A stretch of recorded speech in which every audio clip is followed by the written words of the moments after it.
Greetings, weary traveler, come, warm yourself by the fire, and let us regale you with mighty tales, tales of adventure, tales of heroism, a big announcement, and of course, Tales of Tamriel. I am your host, Arkhaniir, and I'm joined by our amazing crew, starting with the man, the myth, the legend, as always, Lotus of Doom. How's it going, Lotus? Much better, as this week I won't be in a frantic scramble for like 15 minutes to get some type of show on track while also trying to get OBS to go. So this is much more relaxing already. Well, thank you for, handling all that in my absence, as well as you, Pixie, who is also joining us, the joy of the show, the Giggle Queen herself. How's it going, Pixie?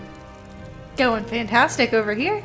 That is good to hear, as always, and because the Google Documents don't have a dark mode, my face is being burned right now. But before we begin the show and give you the announcement that the chat room at the moment is really about to just lynch us, I guess, at this point. Yeah, no, Ranger is sending me feed pics currently in my DM to Torflin. But we gotta give a shout out to our most recent Twitch and Patreon supporters. Zimurgi on Twitch, subscription, and Drelkag, in addition to his Twitch subscription last week, also supporting us now on Patreon as well. Thank you so very much. We really appreciate that. And you help keep the metaphorical torches lit. At this point, as Lotus mentioned last week, though, their dumpster fires would be more accurate. Yeah. Well, to be fair, since you do get access, we were talking about this, since you do have access to the blooper outtakes, you'll be able to find a blooper outtake with you very specifically. Yes. Yeah. And me ruining everything. All right. So, you know what? Let's just leave the announcement for the end of the show and get beaten by everybody. No, we're not going to do that. I don't think I can hold it in any longer because I am so nervous and anxious about this. But, so next week, this has been in the talks for a while now, and we've been suffering for keeping this secret for a while now. But next week, we are gonna be having a very, very special guest. Gina Bruno will be joining us for a full show next week here on Tales of Tamriel. Yep. And, my hand went numb. We're very, very excited to have her make her podcast appearance with us. Hopefully, I don't get a heart attack. Talking about this is giving my BPM is all. So hopefully we'll be able to keep it together. Yep. And stay alive until next week and not die of excitement. But yeah. So next week will be fantastic, and in addition to that, since that's happening, we are gonna be having a giveaway or a series of giveaways of coins next week, and we actually wanted to start it from this week. So what we would like you all to do is send us an email at contact@Dungeon Crawler Network with your favorite Elder Scrolls Online memory, and you'll be entered for a giveaway. And we will be reading as many of those emails as we can on the show. And if it's too many of them, we'll just spread them out across the episodes. But we thought it would be a nice thing to hear everybody's favorite memories with Gina being on the show and with all the recent events going on around the globe. We thought it would be a nice, wholesome idea to gather those up. But yeah, that is the big announcement that we had. Gina Bruno next week on this, address at this time. More details to follow across the week. Yeah. Yes. So as Slaps asked in chat, just for anybody watching the video feed, So the coins are for, they give them out at the events. They're kind of like, they're collector's coins. You can get some versions of them in the Bethesda store, but the things we are giving away was actually provided by Gina Bruno when I was talking to her at PAX East, Bethesda Game Days. So this is why we're kind of using it as this event. And I figure for the specifics of Gina hype on the situation and us being excited to actually have her on the show, as opposed to the elsewhere coins, which we will continue to be giving away throughout the year. We also have fewer of them, but I figured maybe this is a situation where we should do one of the Greymore coins. Yes, I was going to say. As well. So this is what it looks like. They are not available unless you go to these events or have Zoss send them to you.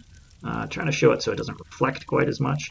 But it's basically almost like a real-life version of the coins that you can collect throughout the games, and this one just happens to have the Solitude-type wolf on it, and the... who is actually on this, actually? I haven't gotten a good look at it.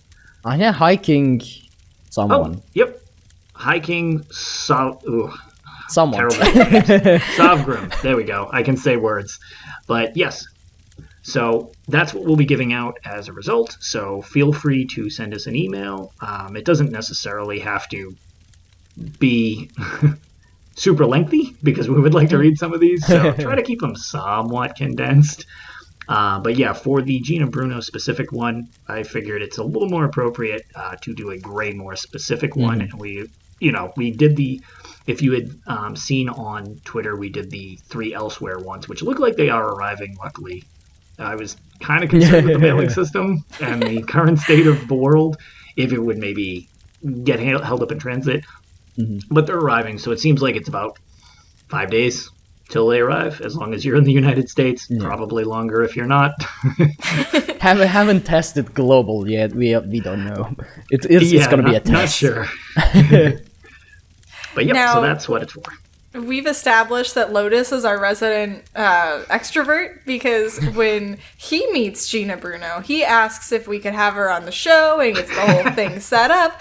When I meet Mrs. Gina Bruno, I just tell her car's really cool and then completely freeze up and don't say anything else, which is just fantastic and terribly useful for the show. At least you both met Gina and got to talk to her. This will be a first time for me. This will be a first time, and it will. Yes. I mean, we started calling Lotus, and I guess it's time to officially declare it as well. Lotus is the Bethesda liaison for the Dungeon Crawler Network now. He's our official Bethesda liaison, going to all the events, getting all the talking done, being involved, being the extrovert. So yeah, there you go. That is your official official title. That's my official title at the Dungeon Crawler Network now. Well, look, back when I've thanked people so much for being so nice with all the stuff that I do, but I will say that all it is somebody foolishly gave me a microphone and I never learned to shut up. So it works in real life too, I guess. Ooh. Okay, so Drelkak says we need to get Ark to a convention, and Kinara says go fund me. See, the problem isn't the money. We do need to get you to a convention. Yeah. Well, the problem isn't the money. The problem is flying from here to there, getting vacation, because the flight alone is 16 hours, if I'm not mistaken. So just going there and coming back takes like 2 days. Plus, I need a visa, which is a very troublesome process. It's annoying. So... Yeah, it's a little more involved than you. Yeah, well, I mean, your process is a little more involved. Like, Bethesda Game Days, I drive 20 minutes south, and I'm like, I'm here. Oh, man. Like, Vegas at least was a plane trip. And as is, all-encompassing. This is kind of a nice escape, and why I really want to be able to provide fun stuff for everybody here. by having the podcast, the real world is kind of not so great at the moment. Yeah. So it's nice to have some escapes. So yeah, it's travel would probably be a lot harder than even it was a month ago. Oh, I think all flights are cancelled at the moment. Like, I don't pretty think much, yeah. I don't think anyone can go in and out of the country at the moment. Or at least 20. Sure. I heard like 46 countries are. It's not, a lot. Yeah, I don't know. Yeah. This is strange times. Strange times. That's the best way to put it. Strange time. The Nahatan flu has made its way into the real world, and it's very unpleasant. And it's because of the Argonians and the Guars. I'm telling you. No.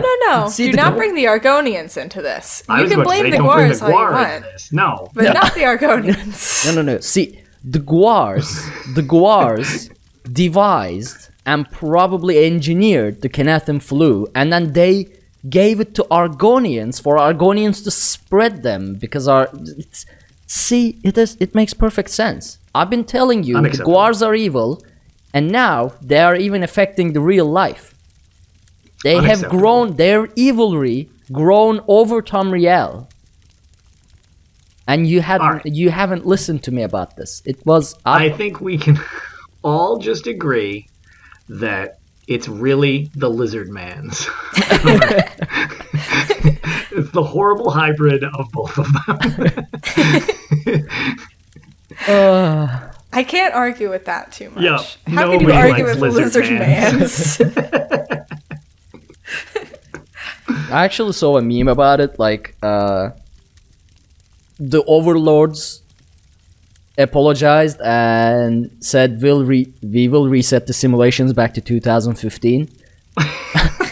We just wanted to see how everybody would react, says the spokesman. Is that the answer? Not well. Yeah. I'm scared to cough. Like, you guys know, I've had this cough for like a solid month straight, and I'm now scared to cough for fear of being jumped in the street. Yeah, just people assuming you need to be quarantined. Yeah, so I just keep like trying to quietly clear my throat and not cough. I haven't coughed all day except for the podcast. I don't know what this is all about all of a sudden, but maybe it's you guys. Actually, that's a strong possibility. I'm not Pixie I'm not going to pretend that's not. Pixie is allergic to the dumpster fires. It's confirmed. I'm coughing from the smoke. That's I was going to say, you're inhaling too much smoke from the dumpster fire. That's clearly what it is. I just want to let anybody know who's listening or watching who just heard the cough. I'm not dying. Everything's fine. It's the same thing that's been going on. Mm-hmm.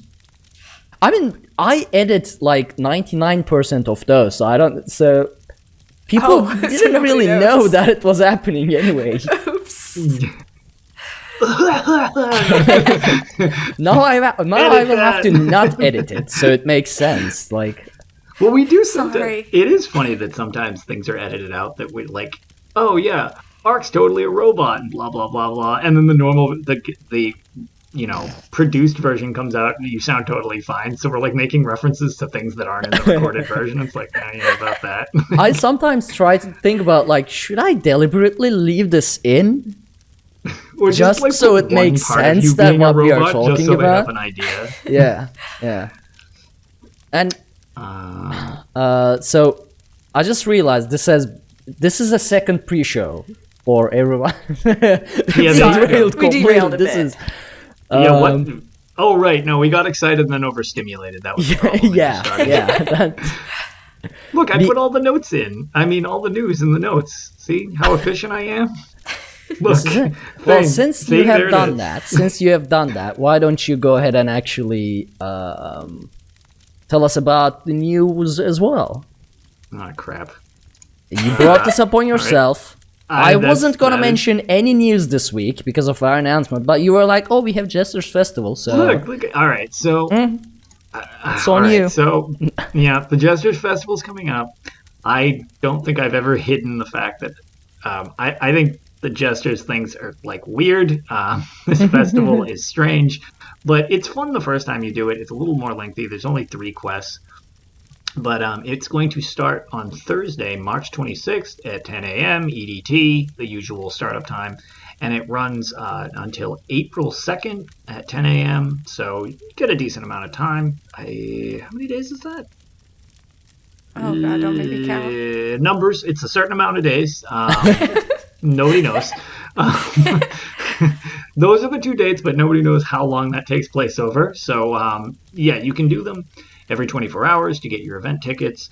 I was going to say more important, but that's not necessarily true. There is a double XP pie that comes with it. So if you've done the quest before, you will not need to repeat doing the pie quest. But if you have not, there's a short little quest. You can pick it up right from the Crown Store. It gives you a thing. You redeem your ticket. And you get the Pie of Misrule, I believe it is called. So I remember something like that. Yeah. That's the one. So additionally, they added a few things to this event that have not been there for previous years, and then they also brought back several things from the previous years. There's all sorts of loot you can get, which you can also purchase with your event tickets. If you're not buying Indrix, the Indrix will be back on sale. If I'm not mistaken, I believe this is how you can finish your Spectral Indrix, if you would like. Yes, it looks like it. All 4 Indrix feathers, yes. And all 4 berries. Perfect. Yes, so you can actually finish your Spectral Indrix event build during this event. And can I just say something? Yeah, no, go for it.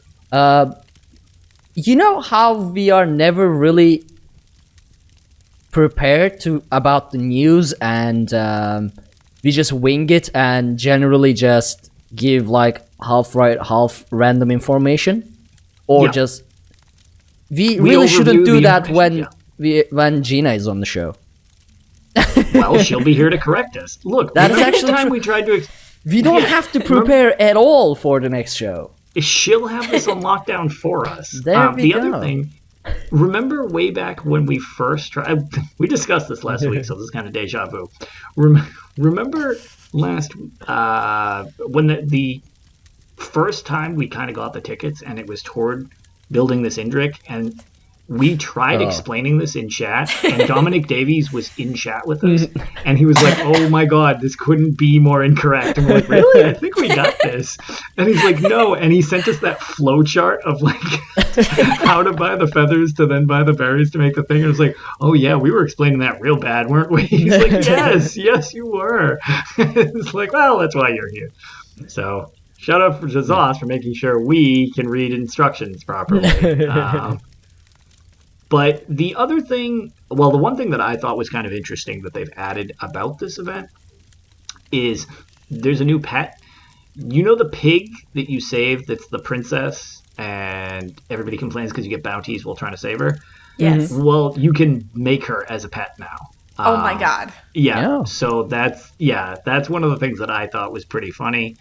She's called the Sovereign Sow, which I enjoyed. You can also get Cadwell's Kitchen Arm style pages from the event, which those are... Actually, since Ranger is in chat, he had that picture of himself wearing a pot on his head and had a cookie sheet as a shield and a giant fork. That's pretty much on point with what the Cadwell stuff is. It's all like dinnerware. They bring back all the old things, the noisemakers and all that stuff, so you can look that up. And then there... no new achievements. However, if you missed any of the previous achievements from the event, like the 3 Fillings War, where you throw 10 pies at players that are in a different alliance, the Upper Crust, throw a pie at each of the alliance leaders, More Than You Can Chew, throw 10 pies at guards, Desert Dominion, complete all of the above achievements, and then, let's see, Messy Business, which is kill 10 players while they are covered in pie in Cyrodiil, which if you do these corresponding things, you can get the titles of Tin Soldier and my personal favorite, Empire Roar. Yeah. Yes, so that is back, the Empire Roar achievement. And I would like to proudly say that is what Arkhaniir heroically runs around with. Of course. Wait, you got Empire Roar on... Yeah, I know. I did that literally just because I figured you didn't have it. And I was glad because after the last event, you were like, oh, I didn't even get that. I was like, yes. My God, I forgot about this. Yeah. Why is... So Arkhaniir has been around for more than a year. Oh, yeah, Arkhaniir. Oh, Man. How long have I had you on the show? Longer than I assume you planned. Oh, man. Wow. I balance it out by, occasionally doing good things and balance it out with horrible things. It's a perfect mix. It is, I guess. Yeah. I don't want you enjoying yourself too much and having me on the show. I have a theory that Arkhaniir is a little bit masochistic, and that's why he does pug vet dungeons and also has you on the show and then me on the show with the whole Aldmeri Dominion thing. So this is just a thing for him that he just does all the time. And like all of this, I think it's a subconscious thing because I didn't plan for Lotus to start a cult of the Guar. I didn't plan for you to, I joined your stream and you were playing a Breton. I didn't plan for you to be a full-on Aldmeri Dominion supporter. On the flip side, I would like to once again comment on the video version to her very heroic Ebonheart background. Yes. Yes. So that's at least a plus. No. You can't change it. Now. If you change it doesn't look good. Yeah. So I did try to change it and I made it yellow, but it still showed up red on the camera, and I proved it to Lotus by taking pictures. Yeah, it's really weird. It looks nothing like it does in real life. It's just meant to. So I actually can't fix it. It's the show making you Ebonheart. Our influence goes beyond. Exactly. We're all encompassing. The only other thing I figured was worth mentioning about the event before we move on, because I guess it says new in the notes. So it's new. There are now group repair kits, which you can spend tickets on. It repairs all of the worn gear for everybody. So it's basically, I think, like a crown repair kit, except for your whole dungeon team. Oh, that is nice. That's awesome. Which is really cool. I don't know if that's going to become a constant thing or just an event thing, but either way, neat idea. Big fan of it. Just the concept of it is very good because again, things that make people kind of help each other, whether they mean to or not. Good thing. So yeah, I definitely like the way that sounds, at least. So hopefully it's like a crown repair kit and does the whole thing, like a grand instead of a bleh. Also, does it apply to Zero groups? I'm actually curious how many people in practice. I will get one either way to find out and just test it. So here's what it said. Does it say? Allows you to repair worn gear for group members in your zone. So I assume if you're in a 24 group in Cyrodiil, I assume everyone? That seems like it would. Or if you're all in a trial, I would think it would put together everybody. Yeah. Looks I would assume it goes up to 24. Also, Bob Jaczynski from Red Diamond Carter, thank you so much for the raid. Hello. Hi, Bob. Why did you say his name correctly? Oh, right, Bob Chickens. But yeah, that's pretty much all there is to the news, other than Pixie's forte, which he can explain next. We have mushroom crown crates. So I was ridiculously excited about these. The Gloomspore crown crates. The apex mounts for these are really fantastic. And as weird as you would think a mushroom cat is, it's actually ridiculously beautiful, and I have to have it. The main thing that I like on all of the mounts are the tails. They have long stemmed mushrooms that fork off, and they're glowy at the end. So the mounts are a deep green / blue color as a whole.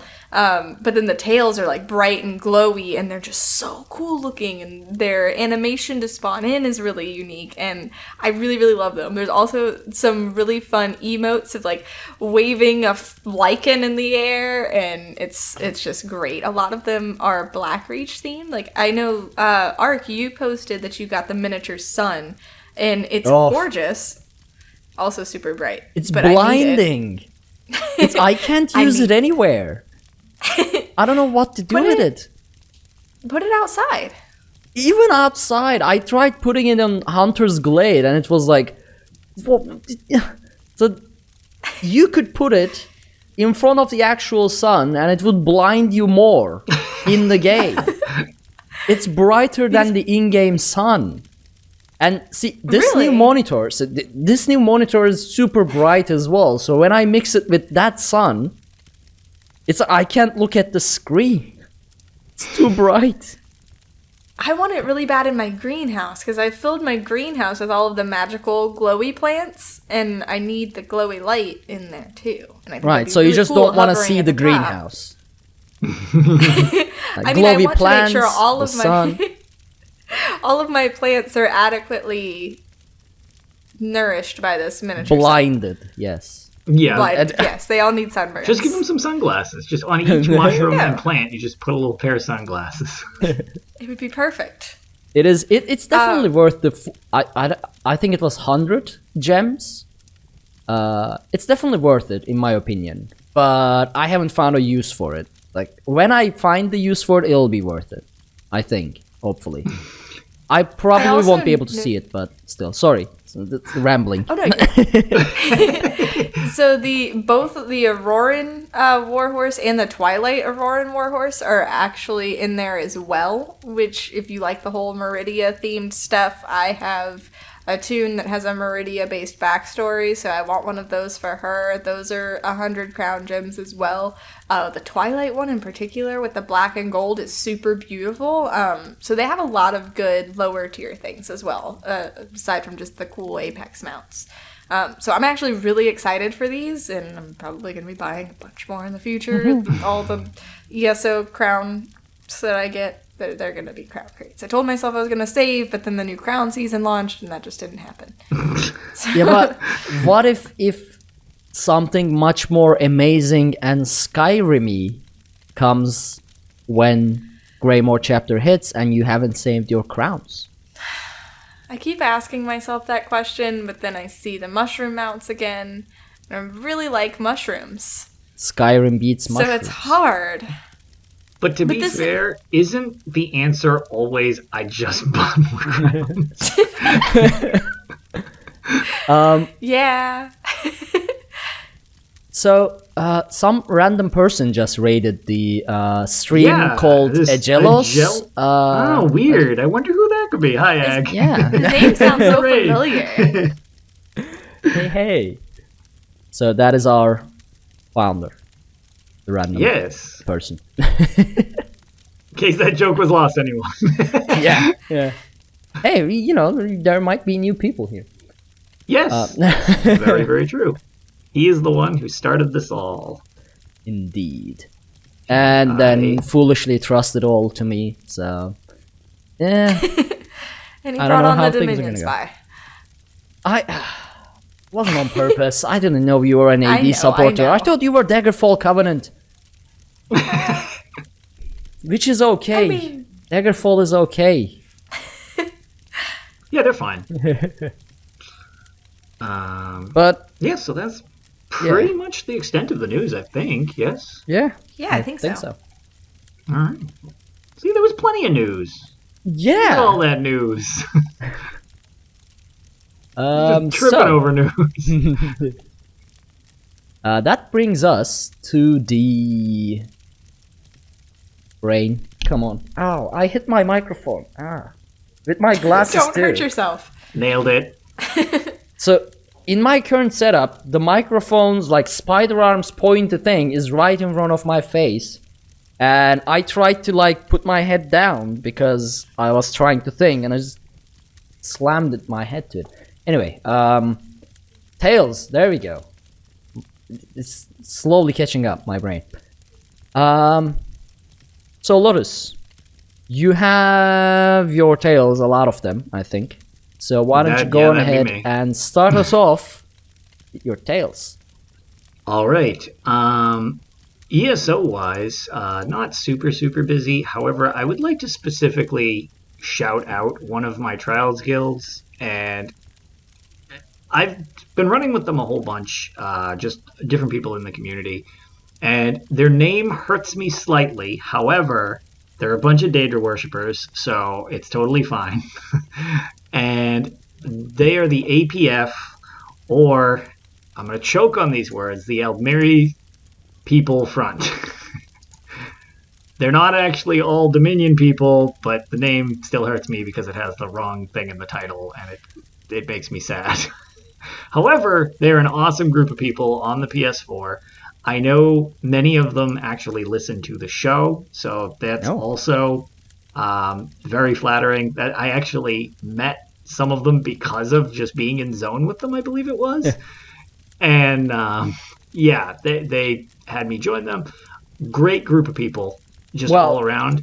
If they watch the video version of the show, they just saw me frown upon their name. That's heavily. Fair. So, to be fair, hey everyone. So to be fair, I also was like, when I first joined, and they're like, yeah, it's all about Daedra and Skooma. I was like, oh, I'm on board with that. I like this. This is fine. But yeah, they are a great group of people on the PS4 side of things, and I actually did a pickup run because of the quarantine. A lot of people have just been around more frequently, so they've been doing extra runs and stuff, and I just wanted to shout out the run with everybody that I ran with. I had never grouped with this, and I know there was a mixed bag of experienced and not experienced, and it just shows how raw damage can be great, but if you have people who are willing to work together, you can smash something even quicker sometimes. And we did a guild run, but it was a just pick-up guild run, so as long as you were in the guild, that was fine, of Veterans Sanctum Ophidia hard mode, which I had not run in forever, because nobody likes the Herpes dungeon, or trial. The one where you're spreading it to everybody, and it's awful. Yeah. So we did it. We got the whole trial done with the first-time grouping, and I believe it was an hour and 36 minutes we cleared it on hard mode. The really only holdup was just showing everybody what the hard mode mechanic was or whatever. But the reason I was so happy about it, other than not running it in forever, was we were 30th on the leaderboard, which was very cool because I have not posted a good leaderboard score outside of Dragonstar Arena in like forever. So that was just a kind of a high note that I was like, oh man, that was a great run, and everybody worked together. Nobody got frustrated. It was one of the big benefits to finding a guild that you can work together with, regardless of kind of your skill level. Although everybody in there is really skilled. So, congratulations, that's awesome. Yeah, I hadn't run that in forever, so it was. I really like the Craglorn trials. I feel like many times they are kind of underrated, but. I mean, you've got your own Pixie, which is a different Craglorn trial, which I'll be eager to hear about because I like Craglorn. They're great trials. They're really fun. And then the only other thing of note is we had a very funny run. In fact, I believe both people are in here who are in it. Best Ryan Ever and Delta 912. We did a pickup run of Vet Mazatoon, because it was a pledge one day or something. And our DPS, our random DPS, we couldn't really tell what he was doing, which was whatever. It's not a big deal if you don't produce crazy high numbers. But, I mean, he had a pretty heavy-hitting title.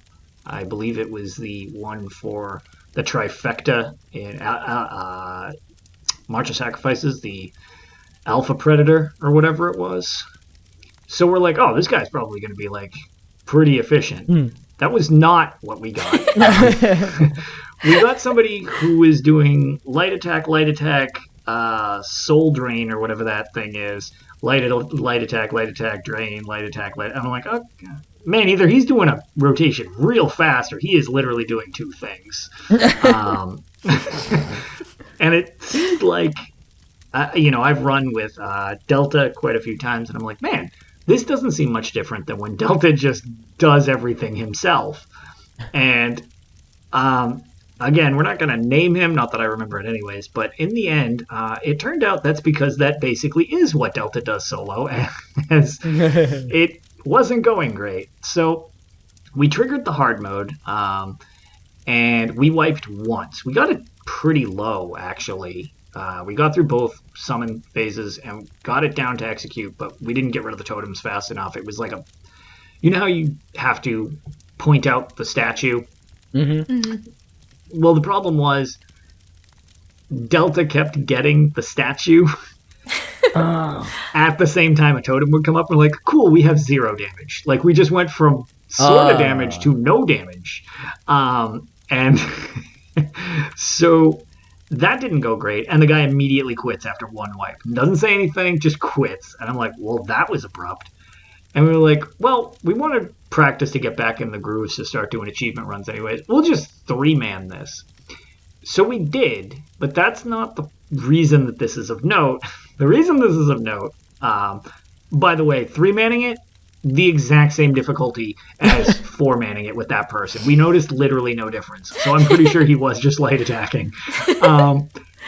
But we're whittling it down. We get it down to, I think it was like 3% or 13% or something like that. And it targets Delta, and the totem comes up at the exact same moment. It was like, not again. And we wipe. And I was like, So our third try, we go in, we're nuking it. And at about 20% of the boss's health, the queue dings and somebody joins. And I'm like, wait, what? And this poor DPS obviously is joining in progress, but not just in progress, like super mid-boss fight. And he runs up to the door, obviously, like, I'm going to help. And during the execute phase, the vines that come out of her in like that crisscross pattern? Just kills him on the other side of the door because he doesn't know what's hitting him. So he dies upon entering. And he's locked out so he can't help us. Followed by, it gave it to either me or Ryan. So Dan finishes it off and we clear it. And we're like, yeah, totally beat it. And we message and thing. I was like, did you get your clear? He comes in, goes over to the boss, and then posts all the gear he got. So he joined, played for 4 seconds, died, and got the boss clear for the pledge. Which was very funny. And we were very entertained by the situation. But he seemed pretty happy about it. So. Yeah, I bet. Yep. So those were our adventures in ESO. The only other rundown I will do is I got in about 3 more hours in Arena on stream earlier today. Weekly suffering of Lotus. Yeah, all right. So we managed to clear Selene's Web and Elden Grove on one stream, which is a huge step in the right direction. I was like, oh man, that was way more efficient. On the flip side, that does not mean I did not die nearly constantly. Can I just say, did I not hear or have you not mentioned where you cleared Selene's Web and Elden Hollow? Because in ESO, that doesn't take that many hours and that much difficulty. Well, let's just say Selene's Web looks a little different, just a bit. And it's also made of mazes that go literally nowhere. It's just... trying to read that map, it's just like, oh, here's a whole bunch of wiggly lines, blah, blah, blah. And then it's just dead end. And then it's like, oh, well, I'll just go on the other. Nope, that's a dead end too. No rhyme or reason. As you probably heard while editing, there were the mating dens, which were very awkward. And the one thing that I lost to last time was this dude in a thong and like a vest, no shirt, no pants, just thong and vest, beat the crap out of me last time. And he came back. And I'm not sure exactly how many times I had to hit him, but dear Lord, did he have more hit points than I'm used to. And I tried because you can't once it's dead, you can poke at it and see what it's actually called. Turns out that is a barbarian. And chat pointed out that when I looted him, one of the first items he had was greaves. So he was carrying pants, but not wearing pants.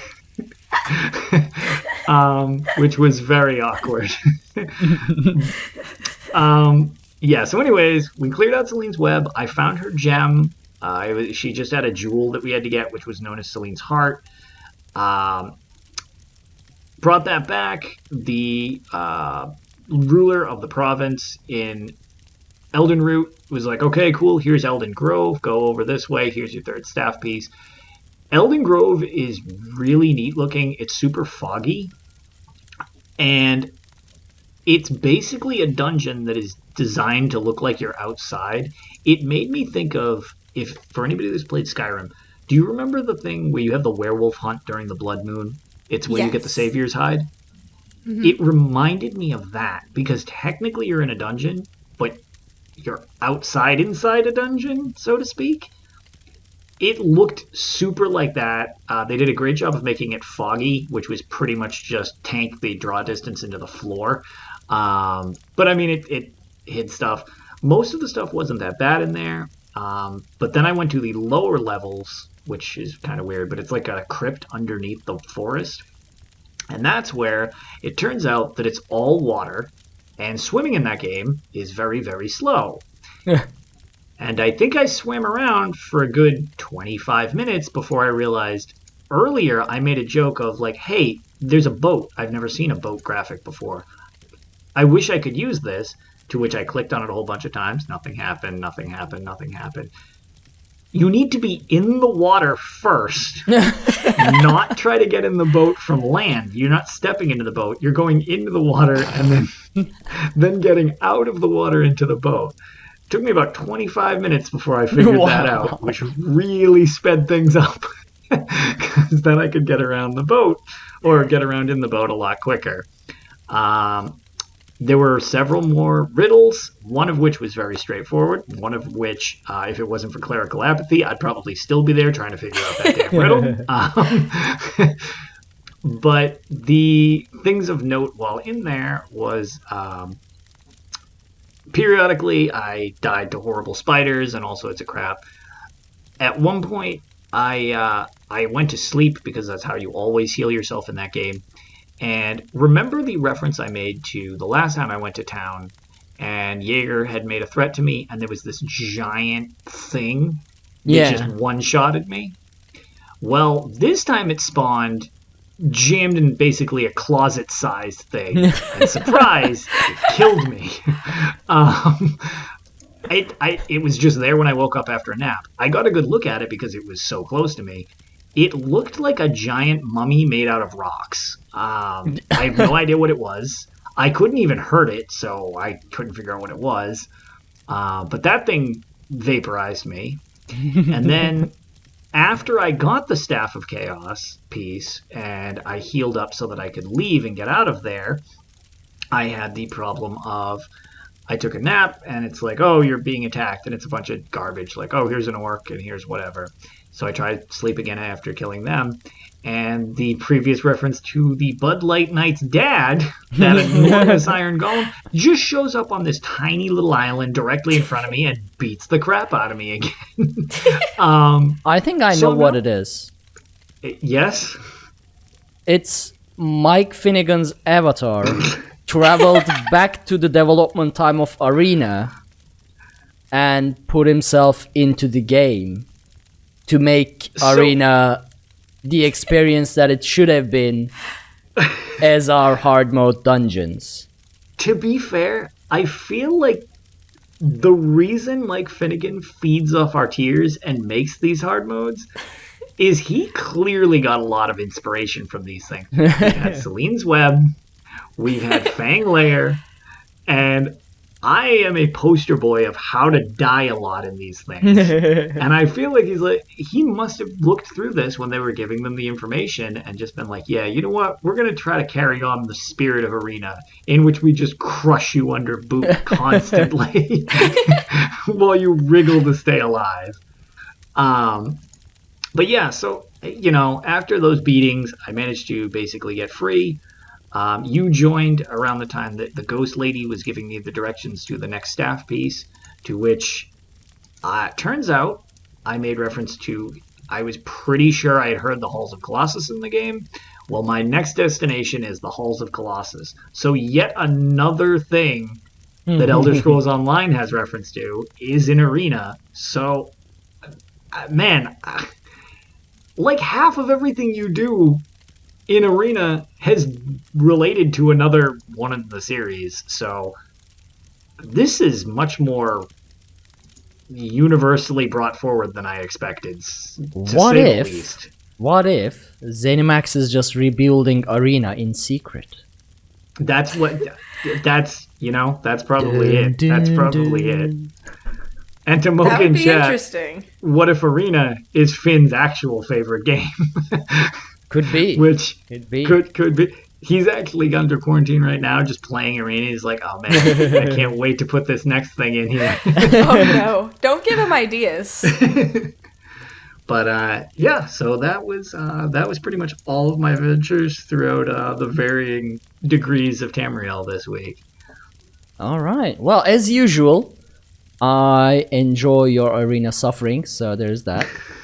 I'm very appreciative of everybody that does, because when I started this project, I figured maybe like 4 or 5 people might be amused by this, and I'm very glad to see that so many can find enjoyment in my horrible suffering and or confusion as I try to figure out what the hell I'm doing like 90% of the time.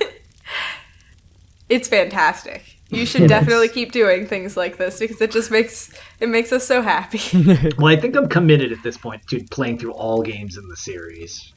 Oh, what is left? So Arena, you're playing. I've got the Daggerfall. Yeah. Battlespire. Oh, I'm actually interested in Battlespire because in Battle Mages. Yep. Well, that it's also you can get it on Good Old Games, and thanks to. Actually, I know USP has been working on it a whole bunch, and so has the Imperial Library. But I know kind of spearheading the efforts is TES Benefactor. So if you don't know him, he's involved with like a lot of the wikis and just the Elder Scrolls community in general. He has basically kind of spearheaded an effort of messing around with Battlespire. I had the pleasure of meeting him in Vegas. He is a physical loot collector like mine with all the stuff back there. He's got some crazy collectibles, including like a Battlespire like strategy guide, which I didn't even know they made. Wow. Yeah, no, he's got some crazy collectibles. But between all of them, I know Pylon's been involved with it. I'm supposed to be joining up with them for it. They have the PvP working in Battlespire. Turns out it has like capture the flag and deathmatch like in that game. What? Yeah. Battlespire has a straight up multiplayer mode. And they've got it working, I guess. That's amazing. What? I heard that to say it's well designed is an interesting way of putting what it is. Oh my gosh. I believe it was on the Unofficial Elder Scrolls podcast that they mentioned one of their runs. It turned out that a lot of the stuff is pulled straight from like, here's a single player level. Okay, play deathmatch now. Well, somebody went into like the area where you get a key and they shut it. And they're like, oh, there's no release on the other side. This person's just trapped here forever. So everybody continued the fight while they're just scratching at the cage door to get free. And it's like, there's no release. So, yep, it's I'm really eager to just try. I fully intend on like streaming that. And if we can get it working, we should run a giant capture the flag match on stream. I think that'll be Yeah, why not? I wouldn't say legendary, but it would be shenanigans. Yes, it would be the embodiment of what a dumpster fire is in physical game form, I feel. You've got to give me links, that way I can get in on this too. This sounds like fun. I believe it's, if I'm not mistaken, I think it's like $5 on Good Old Games. It is super cheap. There's one thing I want to mention though. So even the most recent high quality advanced network coding still can't handle intercontinental connections like me and you connecting. So Valid. imagine how Battlespire might be painful. Well, look, if we've learned anything from my arena playthrough, the game runs at a consistent 7 to 50 frames a second. That is yeah. So we can assume something similar for Battlespire. Well, we can definitely try once we figure it out. Yep. Alright, Pixie, what about you? So, I do have a confession. I have spent significantly less time in ESO than I usually do this week because Animal Crossing came out, and then for the couple days before Animal Crossing came out, I was like, it's been a while since I've played my Switch, and in light of recent events, I just kind of want to run around on a horse, and so I started playing Zelda again. But on Sunday, so almost last week, I have had the honor of making it onto the brand new official Lore Seekers vet trial progression team, and I'm one of the healers, and we tackled Vet Hellraw Citadel, and it was so much fun. So the first run, super, super clean. We did non-hard mode just to kind of get a feel for everything. We actually inadvertently, now this is with us stopping to chat, some people happen to reconfigure things on their build. We ran straight through, got the time trial achievement for it, which was completely unexpected for me because, like I said, we weren't really pushing for that. We were just kind of going at a nice even pace and just happened to clear the time trial. That's awesome. Yeah, I was so happy because I don't know if I've... like 30 minutes or 33 minutes? Something like that. I think it's 30, but I'm not sure. I just know it's really fast, but it was super nice. Everybody on the team is just fantastic. Super positive group. Cash is there, Mission's there, Sully's Gaming. I might have just completely butchered his name, but he's super nice. He was there. He was in chat earlier, actually talking about the Lore Seekers trial group, so I don't know if he's still hanging out, but... everybody was super, super awesome, super non-judgmental group. So we actually went through a second time. Oh, and Lego in chat did say that it's less than 33 minutes. So yeah, you were right, Lotus. Souls Gaming is actually in chat. Yes. He just yelled, "Shout out!" So because about midway through the show, he actually subscribed as well. I was planning to do it on the beginning of the next episode, but thank you so very much. We'll do it in the beginning of the next episode as well. Why not? Well, he's super awesome. He was streaming the whole thing. So if you want to go back and see how it all went down, you can check out his channel. It's not a stream night for me, so I wasn't actually doing it. So Sully's Gaming, check out his channel. You can see the whole thing. Super fun. So... we blew through the first one super, super fast, and then we're like, you know what? We have enough time. That was super quick. We can go ahead and do a hard mode attempt and just see how it goes.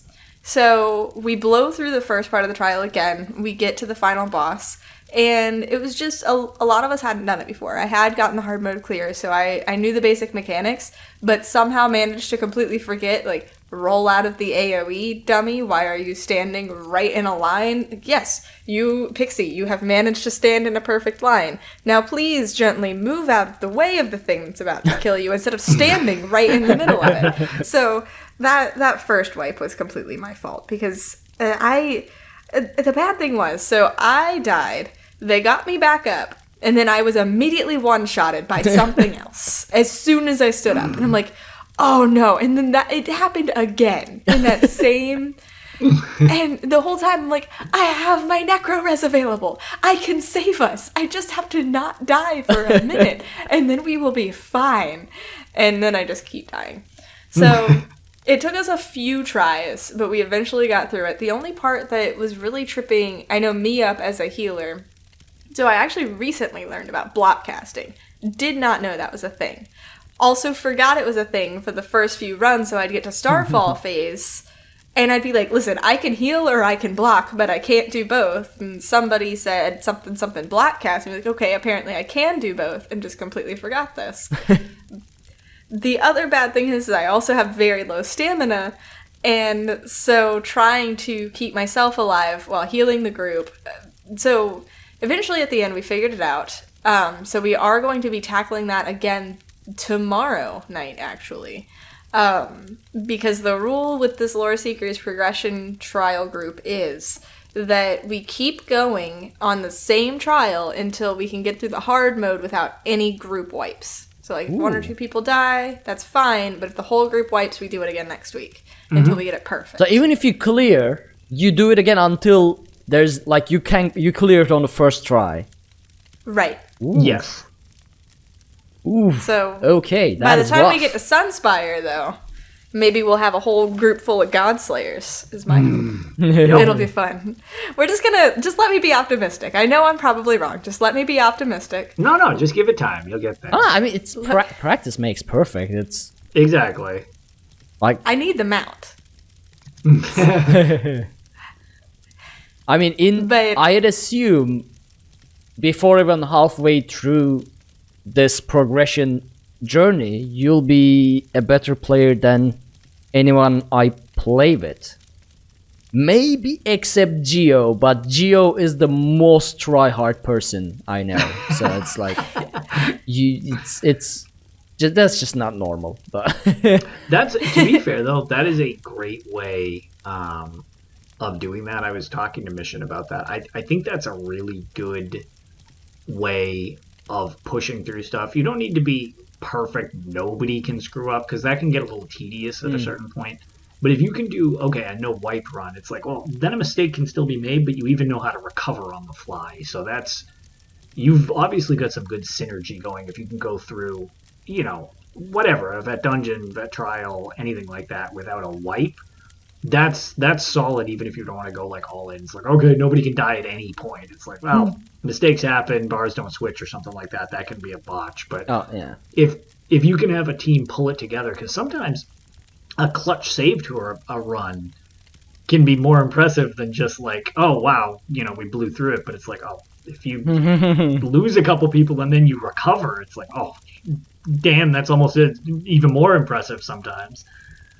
And I mean, I main a Necromancer healer, so if we were doing nobody can die ever, that would be very disappointing for a Necromancer healer to hear. It's like, well, my ultimate's completely useless then. But hearing no group wipes, it's like, okay, challenge accepted. I can do this. And so if a few people die, I can get them back up, and it's like they never died, and it'll be fine.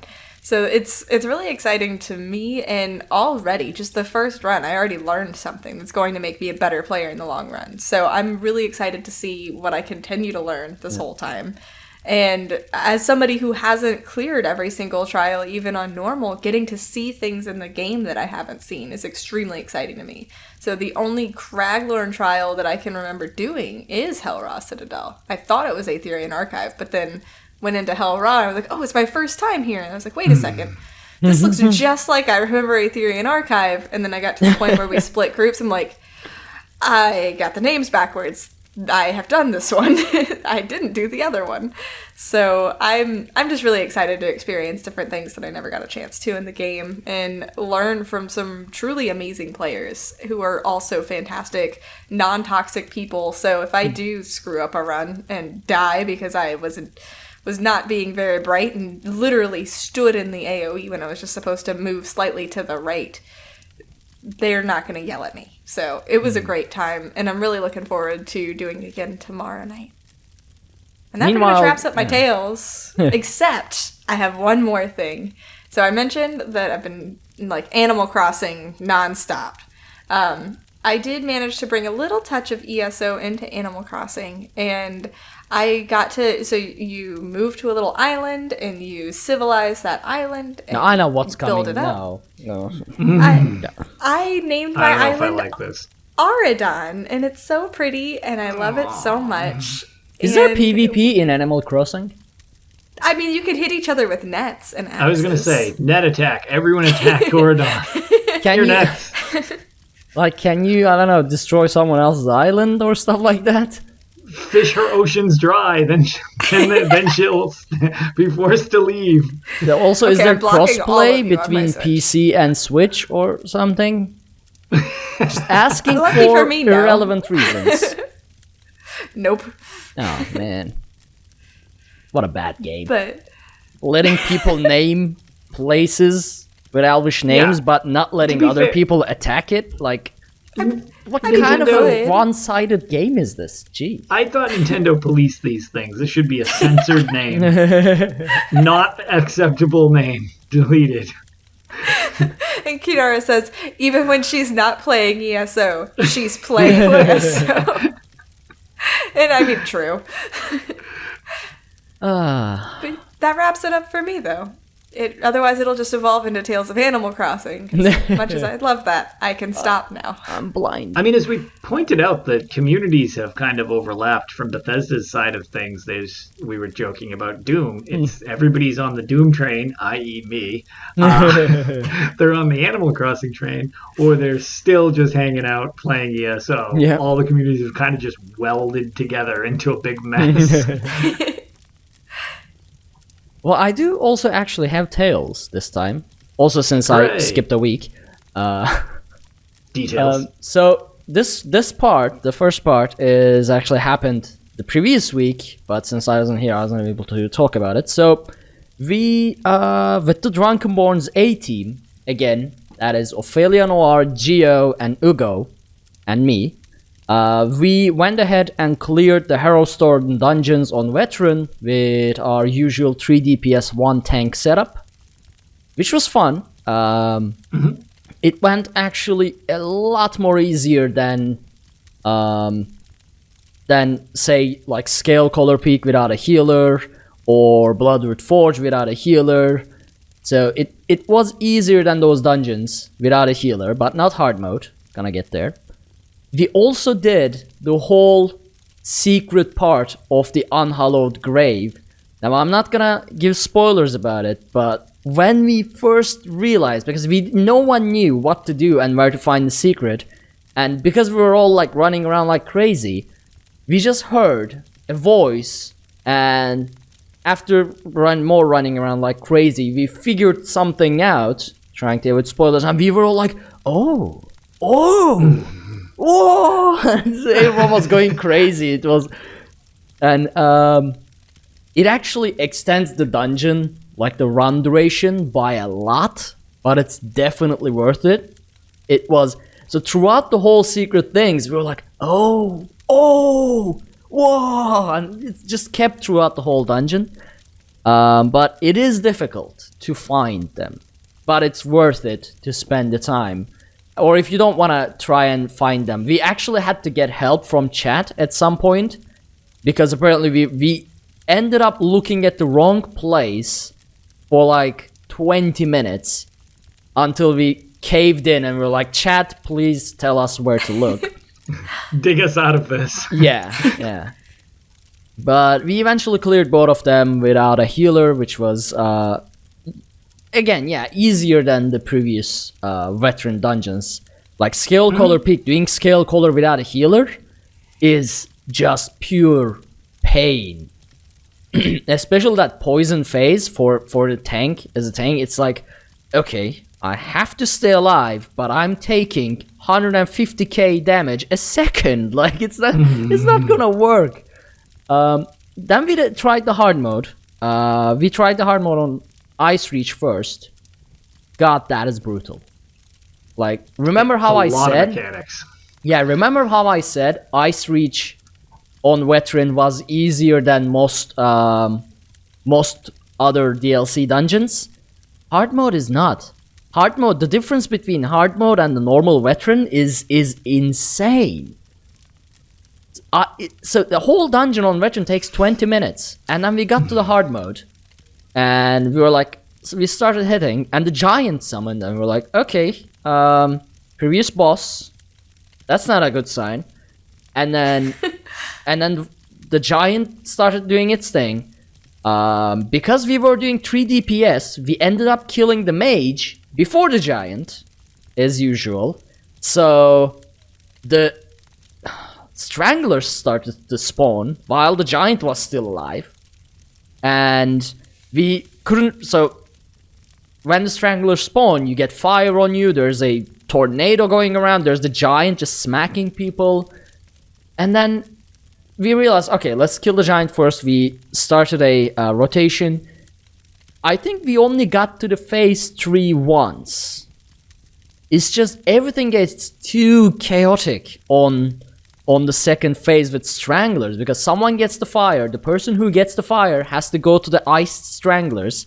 In the meantime, the bosses do a ranged heavy attack on the tank or whoever they are aggroed at, and even through your block, it deals like 50% damage, and the only Q you have against it is that little sparkles, and it's so difficult to see those little sparkles because there are so many things happening on the screen, so I usually get hit by it. And then you gotta avoid the tornado, you gotta avoid other places. It's absolute chaos, and I loved it. It's my favorite type of that boss fight, the pure chaos. Quick question for you. Yeah. In relation to that, how far have you gone through Black Rose Prison? So if I remember correctly, we tried Black Rose Prison without a healer on the first time we did it. Yeah, I've done that. It's we awful. spent several hours. We spent several hours at the final boss of the second arena. Okay. Yep. And gave up and never returned. No one was happy. I really want to return there, but our group is like, nah. That's just that's not fun. Yeah, that's just pain. Correct. That is what that Black Rose Prison is. That is a torture test. You can get good at it, but it's a torture test. The reason I just wanted to bring that up is because you had mentioned you like chaos. So the reference to this is Arena 4. Arena 2 is difficult. Arena 4 is the hard stop for most groups, in my experience. If you can get through Arena 4, you can beat anything. Because it is Arena 1, 2, and 3, all of the mechanics all at the exact same time. Oof. I wonder if it's just wedged together, and it's just like... I wonder if it was Arena 4 then. So the fight was... there's this guy who keeps attacking you, ranged, an archer. There's a niche that if you by mistake hit it slams you with a lightning bolt, also drops poison. Yep. And then there's the one that goes across the middle that poops poison, back and forth. Yep. And then there is the Hajmota that just charges left and right. And then there are these flies or something. I can't The really hack remember. wings. Yeah, and then there's the vines. Yup, and the poison spiders. Yes, and the poison spiders. Yes, yeah. Is that Arena 4? My goodness. That's Arena 2. That's my God. 1/3 of what you fight in Arena 4. Yeah, we were stuck in Arena 2 then, yeah. So, not to belabor this point, but just because, again, my long-standing quest to beat this thing, broke my spirits for quite a while until I could get through this. And it's still, as much as I can get through it with a lot of work, that place is miserable. So, Arena 4 is the fire spinner boss from the first arena with the flame Atronachs. You fight that boss and all the Atronachs. Then you have all the stuff we just went over from Arena 2. And then Arena 3 is a bunch of mages, and they will enrage all the other creatures if they're not interrupted within a second or two. As well as gargoyles, which, if enraged, will hit through block for 89,000 damage. And if you don't kill the frost mages around the arena while doing that, they will commit suicide and spawn a bone colossus, which will tether to the vampire boss, making her invincible. And you do all of that at the same time. I need to get in this place. You know what? You know what we need for that place? 4 necromancers, all running the mass res. Mm-hmm. Yes. So, like, you just keep dying, keep rezzing until the next time everybody dies, at least one person's ultimate is restored again. So you just try to stay alive until the dungeon bugs out, right? Until the fight bugs out, and you win by default. Like, something you just happens. Wear them down through attrition, they die of old age. Yeah.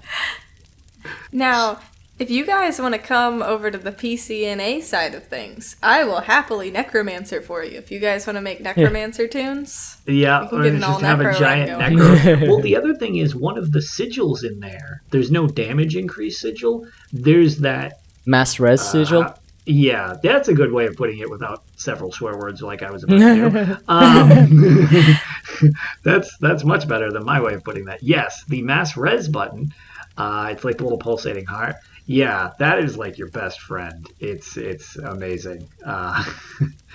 It's so many reses. So many reses. That Unchained thing, shout out to anybody who has the Unchained title, which I think is an incredibly small amount, where you do hard mode, which is just you don't use any sigils the entire time, which I screw up on accident constantly. Even if I don't intend to grab a sigil, I'll accidentally grab a sigil. It's like, whoops, because I'm trying to grab like a different sigil. But you do hard mode, no death, and you beat the whole place in less than 40 minutes.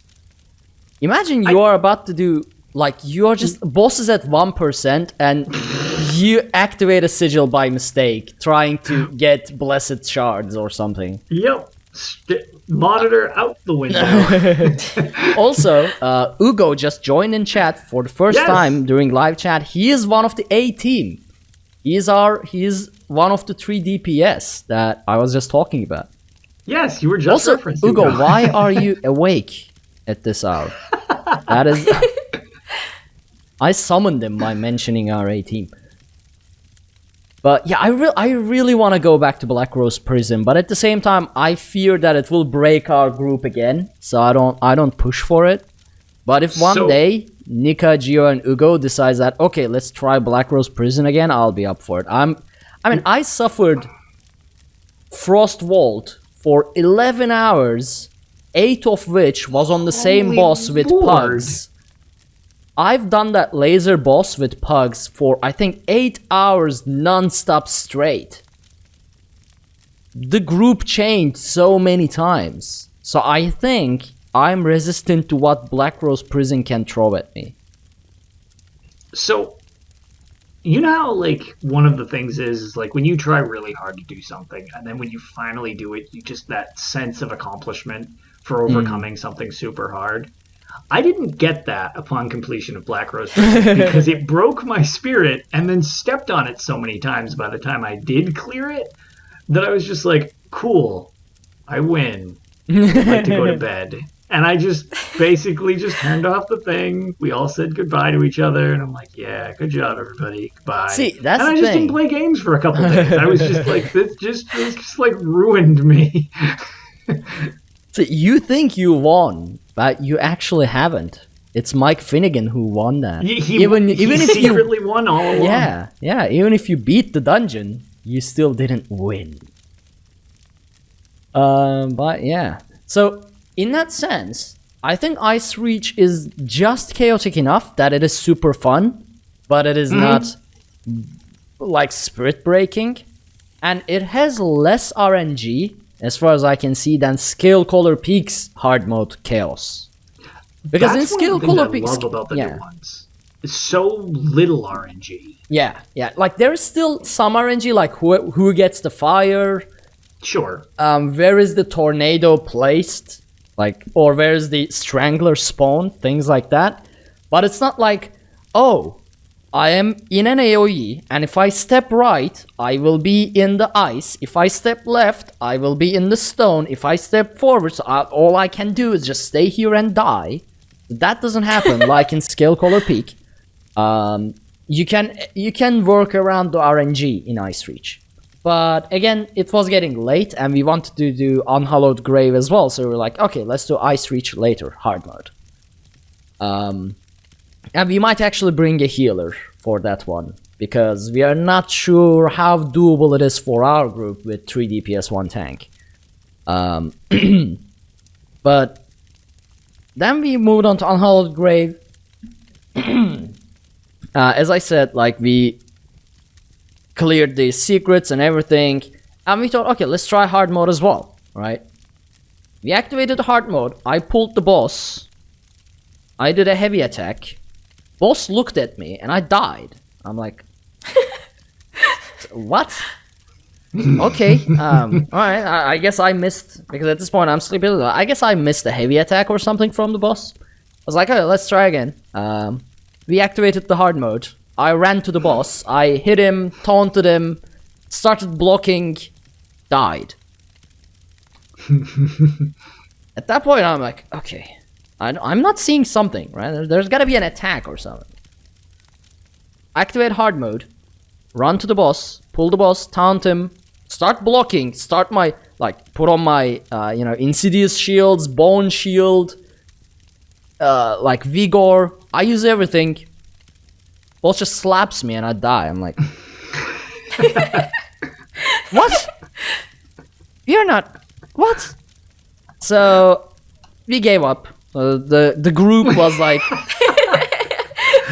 I love how there was no part 2. It was just like, we gave up. Yeah, I mean, because the rest of the group, like Gio, Nika, and Ugo, was like, Ark, are you okay? And I'm like, I don't know what's going on. And they were like, let's not do hard mode now. So I would have gone for more slapping and dying until I figured what was going on, but I'll have to figure that out next time. But 4 times I died within the first 10 seconds of taunting the boss. I still don't know. Like, is this his light attack? Is his light attack deals 700k damage? I don't know. What kind of... what is this? My guess would be, so one of his moves, so the difference between that hard mode and the normal is staggering.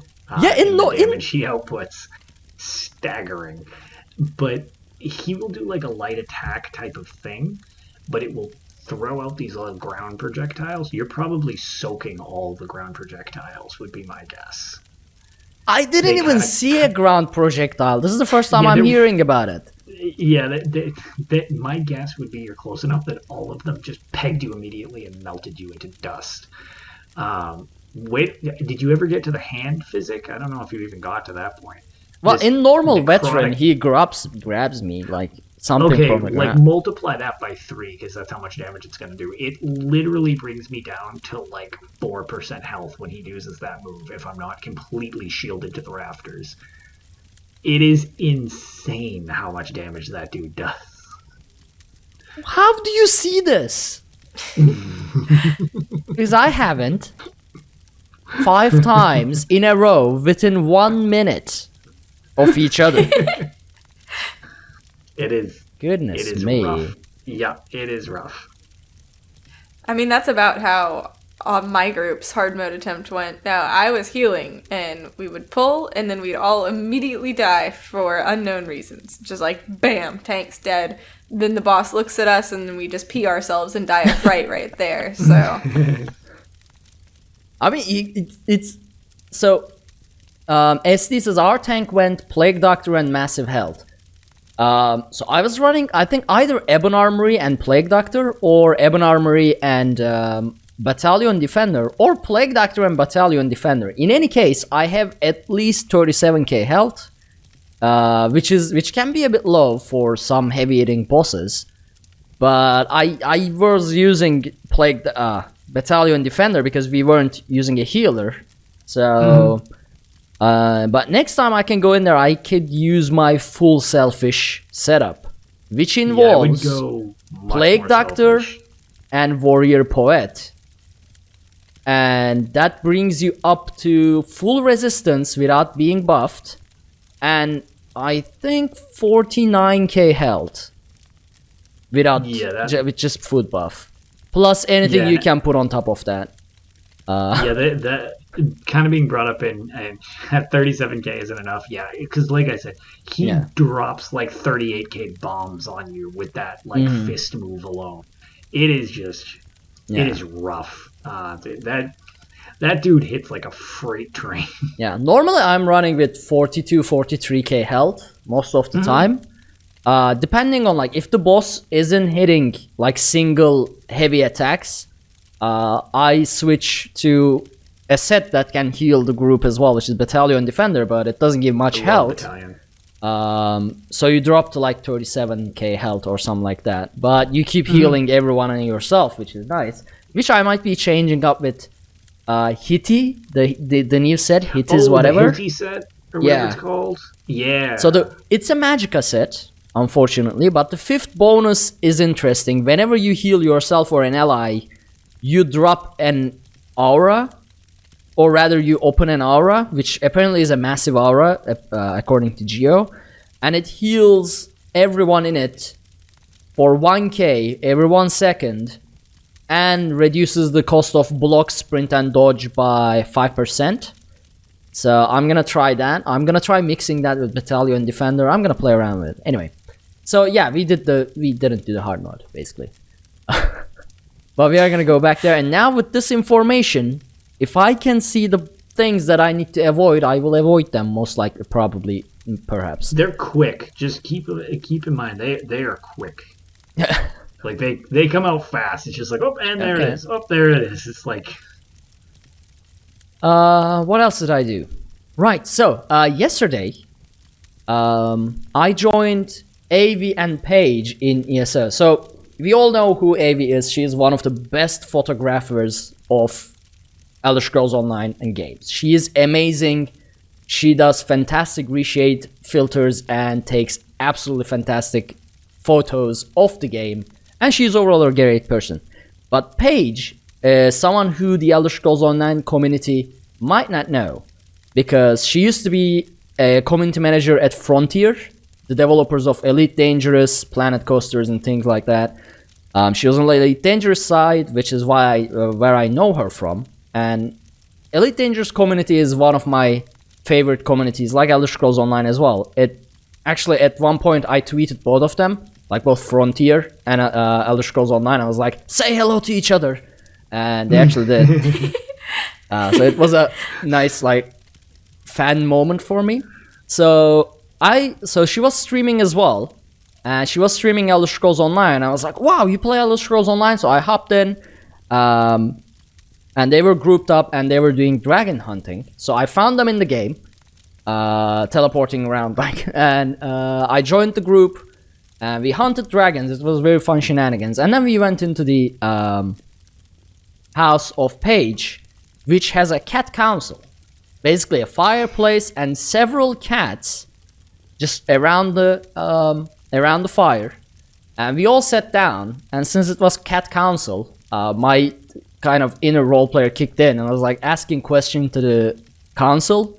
Like, oh great cat council, bless thy subjects with thy wisdom. At one point, I was like, they said, I don't remember what I asked, but so Paige was responding and she was like, milk is good. So the council has spoken, the milk is good. I was like, okay, so if the milk is good, should we mix it with mead? And she was like, what are you? The council has spoken. Are you some kind of a milk drinker? I just got up and jumped off the edge into my death. Walked into it. Yeah, I did. That's on me. But overall, it was a very fun time. I do have to say, a good alternate name for the Cat Council is the Kitty Committee. I love that. Nice. I love that. We need to pitch it to them and see what they think. I've been trying to get a kitty committee guild going forever. All Khajiits. We only ride Senches and only have kitty pets. You must have Fizzaz and Izabi. You cannot use the other assistants. Also the smuggler, who's also a Khajiit, if I'm remembering right. I can't remember her name, though. Yep. Yeah, I don't remember her name, but she takes too much of a cut. Yeah, 35%. A rip-off. Yeah. I love the kitty comedy, though. The kitty comedy is good. Yeah. So, yeah, that was overall, we had a great time. We ended up playing music and, like, had the scenery. You know that new emote that you wave the glowy mushroom? At one point, we were just messing around with that. We were plundering the treasures of Page. Like someone was shoveling it. That was me. I was shoveling it away so I could steal it. There were a bunch of like housing and emote and shenanigans, and it was a really great time. Did I do anything else? Right. So, and today I was streaming. I decided to get rid of my surveys. I managed to get 10 of them in like an hour. And then I gave up. I was like, no, if 10 of them took an hour, I'm not going to do it. Then I went on to do housing. But then someone in chat I think it was Ryan, was like, I haven't seen your houses. So I started touring my houses because I love showing them off. I'm proud of them. Mm-hmm. And then Nika logged in. And she was in chat as well, so I was like, hey, can we visit your houses? And then we toured Nika's houses, and then we rated Matagon, and then we toured Matagon's house. And I was like, we ended up touring like 8 houses within the span of 2 hours. That was a great time. You actually get Tours of Tamriel. Yeah, tour. Oh. You just get, hey. We got a new series, maybe, perhaps. Tours of Tamriel. Where we go around and visit people's houses and video it and comment on it. I have an Old Mary Dominion house if you guys want to see it. Okay, the content is cancelled. You're breaking up. I can't hear you. Yeah, it's Discord is doing the thing again. Oh, no. Beep, boop, beep. It's being all robotic.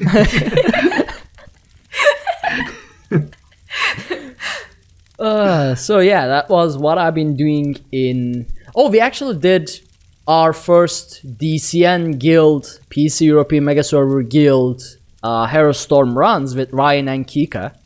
So that was fun. We actually completed them, both Ice Reach and Hero Storm, on Veteran again, because we had a pug, so we didn't try the hard mode.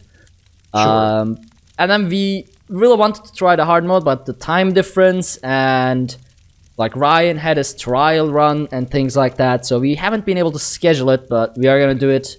So, PC European Mega Server Dungeon Crawler Network Guild. We are slowly getting more active and more members. If you want to join, let me know your in-game ID wherever you want to. We Twitter, our Discord, send me an in-game mail, things like that. But yeah. So, that's it. Anything else you guys want to add? Just one thing, because it just popped up in chat. I have been trying to solve the mystery as to who turns off all the lights in my house every single time I log on. Apparently it's Lego, who takes for me a whole bunch. Thanks, Lego. That is actually been trying to... That is my favorite thing to do. Yeah, see, I was about to say, like, I originally wondered that, and then I realized all my friends are jackasses because they all do it. And sometimes my lights are back on because other people will come in and spite turn them on because somebody had already spite turned them off. So I gave up trying a long time ago. So Lego says, I never do all of them, only a few. So I was exaggerating, but the candles right by my front door, those are off. I know I turn them on before I leave. But the last few times I've gone into my house, they've been off again. So either I have a ghost or Lego has been visiting. Oh, that is my favorite thing to do as well, which is why I am banned of some houses within rank modes, as like I can visit but can't do anything else, pretty much. So, incredible. Yeah, Nika even had us as decorators at one point for the Drunkenborn's Guild Hall. Hard no. I am no longer a decorator. At one point, we were just like, there's an axe in the main hall of Amaya Lake Lodge in Nika's Drunkenborn's Guild Hall. So at one point, we just sat down and created a murder scene. And started like, so someone was on the ground, we had the axe right on his back, and then someone was being like detective. We found a cage from somewhere and just caged someone in, and then Nika walked in and was like, what the hell is going on here? What have you done? Fun times. But oh yeah, Ugo was there as well. Yeah, it was a really good time. And we are no longer decorators, though. I think. Actually, I should check. I'll log in and see if I can turn off some lights. Yeah, make a new crime scene. If she left you with any type of power. I can no longer move objects. I know for sure. Completely sure of that. But I think I'm still able to turn off lights. So gonna probably do that. I miss doing it. But yeah. Oh no. Actually, okay. Well, had an idea. I'm not gonna talk about it. We'll just get that. No, see, what we'll do is we'll just find out about it after the siege has been set. Yeah. Next That's week, pretty probably. much it. Yeah. Yeah. Prepping for next week's tales on this week's tale. Yep. I had a really fun idea. I know where you're going with this. I'm still lost, so don't worry about it. It's fine. Yep. Oh no. That's totally fine. I'm scared. No. Tune in next week. I mean, I'm on PCU. You got nothing to worry about. Yeah. And Lotus is on. And I'm a console shut. Yeah. Okay, I'm suddenly more nervous. Yeah, what am I going to use my PlayStation remote to do something? Yeah, it's all good. So, Lotus, any last words or thoughts? No, super excited for next week, and just a reminder that if you have an interest in winning one of the Greymore coins to anybody on stream, this is what we were referring to again. Feel free to write us an email with, some of your, any of your favorite moments from Elder Scrolls Online. That will be at contact@dungeoncrawlernetwork.com. Yes. Or you can use the contact form on dungeoncrawlernetwork.com as well, which also delivers it to me. Yeah, if you just go to the site, it's got like the no chance to screw up button. Yeah. Well, you jinxed it. Well, to be fair, that's how I originally talked to you guys, because I kept typing it in wrong, and it was like invalid address. I was like, "What? I can't spell." The answer was I could not spell. I forget what I kept typoing, but I kept making the same typo over and over again. And so the mystery of Lotus was solved. He could not spell. Yep, I cannot spell. Use this link. What about you, Pixie? I'm just super excited to chat with Gina next week, and also really excited to read all of the favorite memories of everyone who decides to email us. So I'm really looking forward to next week. It's going to be a blast. Hopefully I can say sentences that actually make sense and are more than about cars. Well, she does have a sweet car. It is. It's really awesome. Yeah. I don't even know anything about cars. What am I going to talk about? Afterwards. We'll talk about her car afterwards and why I like it. But yeah. So you two covered pretty much everything. So I'm just gonna go right over to the outro and hopefully do it before I'm blinded. But yeah, wow! Watching that on stream, my lord, I was gonna say. I know, right? Watch your skin literally crisp on stream. I really need to figure out a way to make Google Documents go dark mode. Like, why? It's Google. Why doesn't it have a dark mode? Or does it have a dark mode? Dark mode that I don't know about. Tools, preferences. Hold on. Can we do this? General? No. Like, come on. You are Google. YouTube has dark accessibility. How there are no color settings in accessibility settings? You don't have access. Oh my god. Welcome to Tales of Tamriel, where we explore Google's hidden dark modes. Art's glasses are doing that anime thing. Wait, can I make it happen? Like they do it like this, right? Then it shines or something like that. I don't know. Anyway. Oh yeah, like when you put yeah.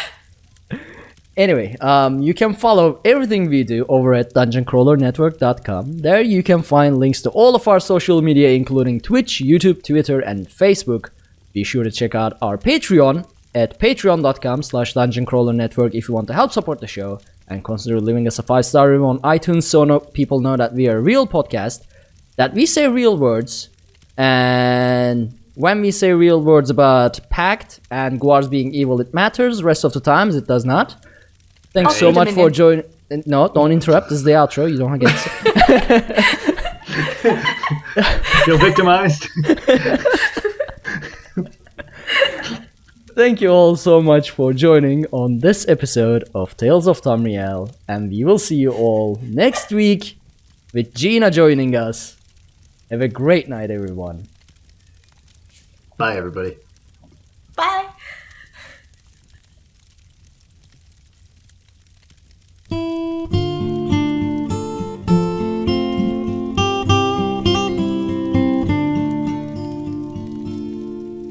When Akatosh slew Lorcan, he ripped his heart right out.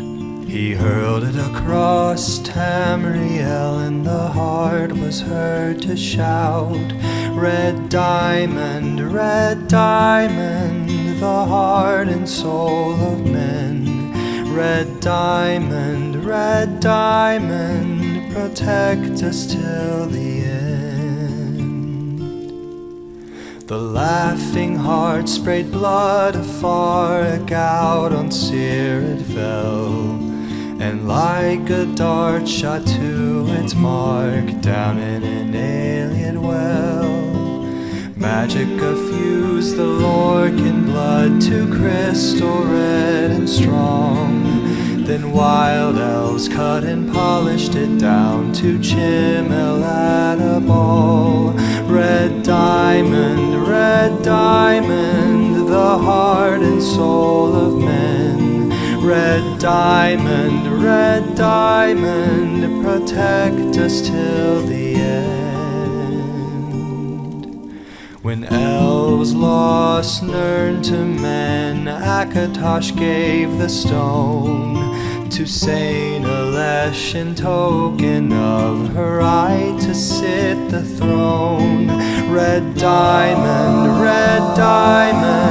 the heart and soul of men. Red diamond, protect us till the end. Red diamond, protect us till the end.